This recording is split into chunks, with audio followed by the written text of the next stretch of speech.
Anyway, it's always difficult when you come to give a speech at the end of the day and everybody has actually said almost everything that you want to say. But I just thought I'd focus on a couple of things. In the first instance, I was going to say that financial capability when it comes to banking is a two-way street. There are responsibilities and rights and so on both sides. But I think that's been said. The second point that I was going to make was that the quality of individual interaction is absolutely vital. And I'm going to come back to just one point around that. And the third one that I was going to talk about was that just the need for skills and for help at all levels is actually growing. And I'll talk a bit about that as well.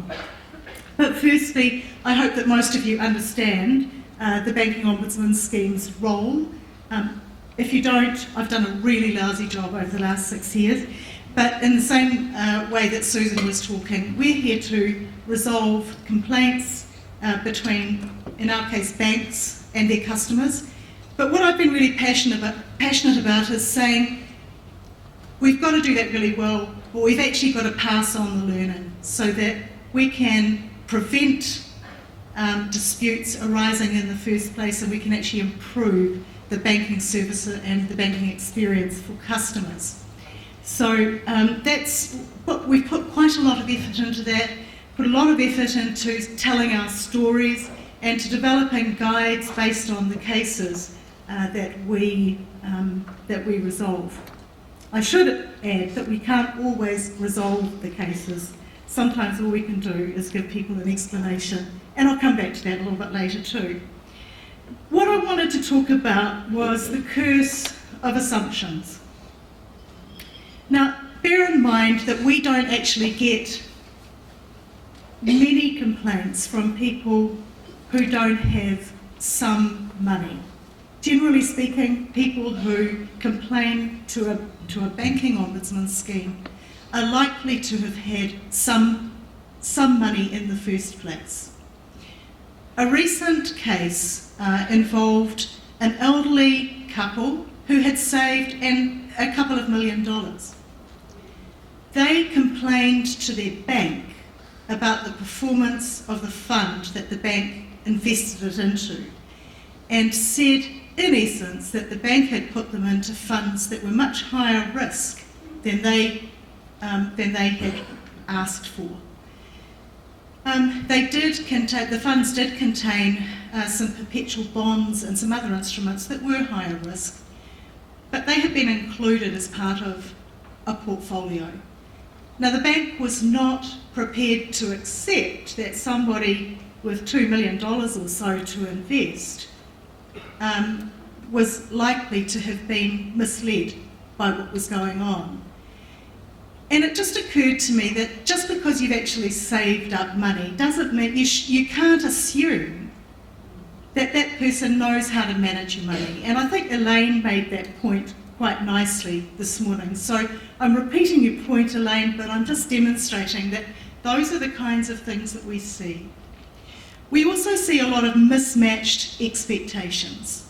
We see people who believe that if you put your money into the bank, whether it's deposits, whether it's anything, you can't lose your money. Even if people are required to sign a form saying, I understand that I can lose my capital, they will come back and say, but I thought that if I invested in the bank, I couldn't lose. And they absolutely trusted their banks and felt very let down.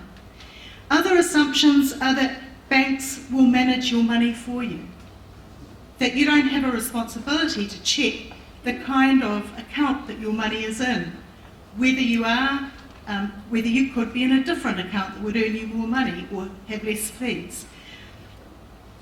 They also think that banks will save you from poor decisions, that they'll do due diligence on a business opportunity for you.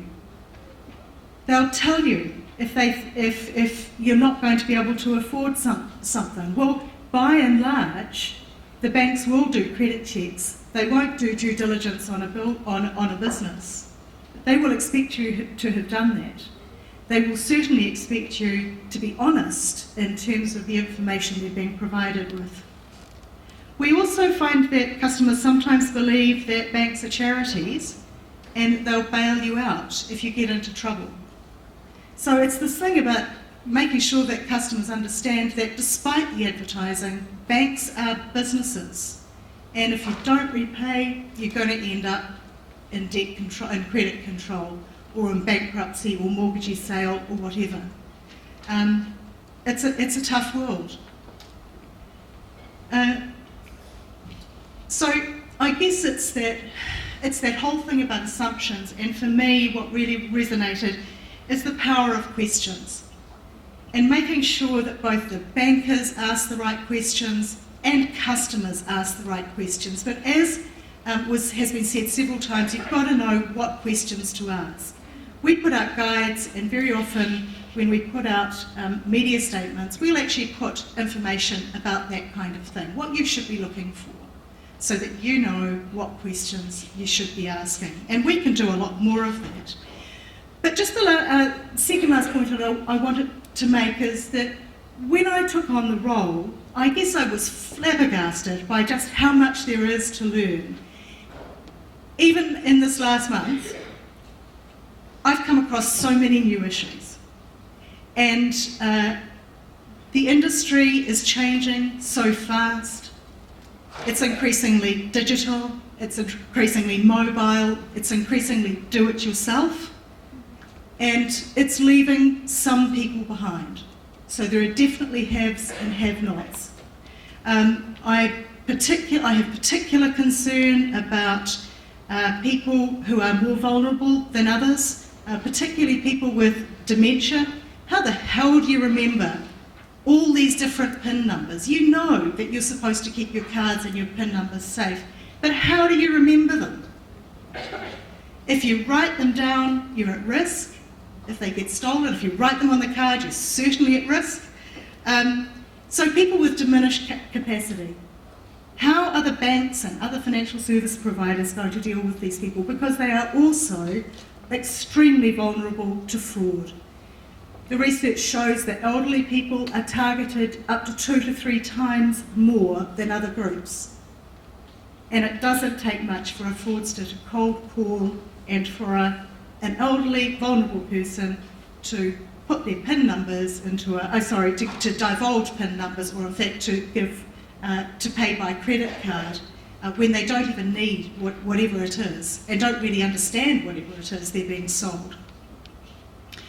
And for us, one of the really critical challenges is that we get people at critical moments. We get people when they're in trouble. We get people who don't know what to do next. We can give them our views, we can tell them about the rights and the wrongs, but how do we move them on? How do we actually, or do we have a role in taking people to the next stage? People will very often not accept our views. They're not in a state to accept our views often. And so we sit back and we say, well, we're going to write stuff up so that somebody else can explain it to you, or you may be able to understand a few months down the track when things have settled down a bit. But is there a more, in the old days they'd call it a teachable moment, but of course we try to facilitate and ask questions now, so it's not that. But is there something more that we could be doing in the moment to try and help people better understand why it is they've got into the situation that they have?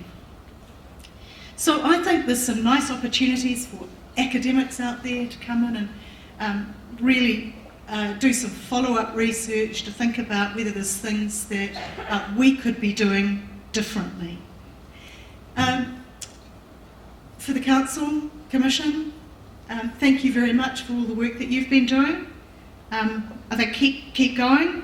You are the centre of expertise and knowledge that we will all rely on. I love the new direction in terms of being a producer of content. I love the focus on imaginative stories and on engaging people. The work that you're doing on behavioural economics. I love that you're a linker, a facilitator and an enabler of financial capability learning. So thank you, keep what you're doing. Keep believing that it's possible to make a difference.